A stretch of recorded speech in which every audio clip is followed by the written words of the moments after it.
School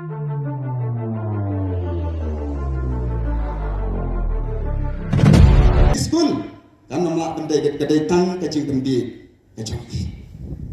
namar baya uni upur usam namar bala room tu 1951 notification uni upur usam uhap ha kata ka jempet ke jengmi jong ka jela Assam lene ha kata ka jurisdiction jong ka sarkar Assam lene ha kata ka district jong Karbi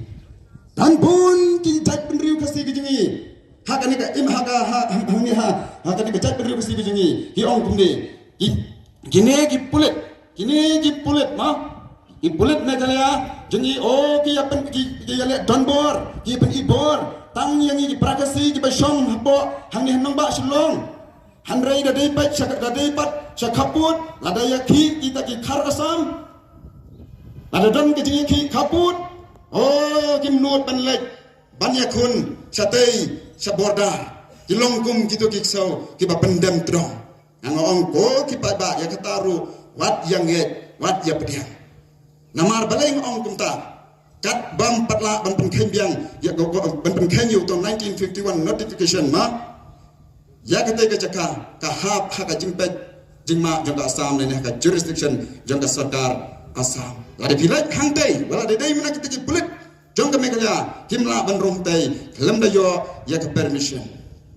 lem da yo ya ka permission na ka TC jangki Karbi dari hangta ken begini ki pulit as Meghalaya jungiru kimla bentur hangtai tak hadu bandalayo ya kata ke permission bon ki banyi ki pulit Meghalaya jungi kinle ayu kini ki babi kinle ayu handrai namar bajat begini perdo persnam jungi pat ki shong kisa hangtai kim perkhat ya kata ke jingdu ya ke jaka hai bagani ke jaka kala bandari banha bach Assam handrai namar bagi shong kita ke perdo persnam ni kim kinong nikmat ni haban le ai kita ki kampun roi ki jidan kam jong kini ki brio ki khasi ki basong hakatai kathan borda kabamut ka jingle pha jong kini kinong nikmat ya kita ki brio ki basong haborda rantai kadai no laktin nang wai ki ong ka charity it is a charity matter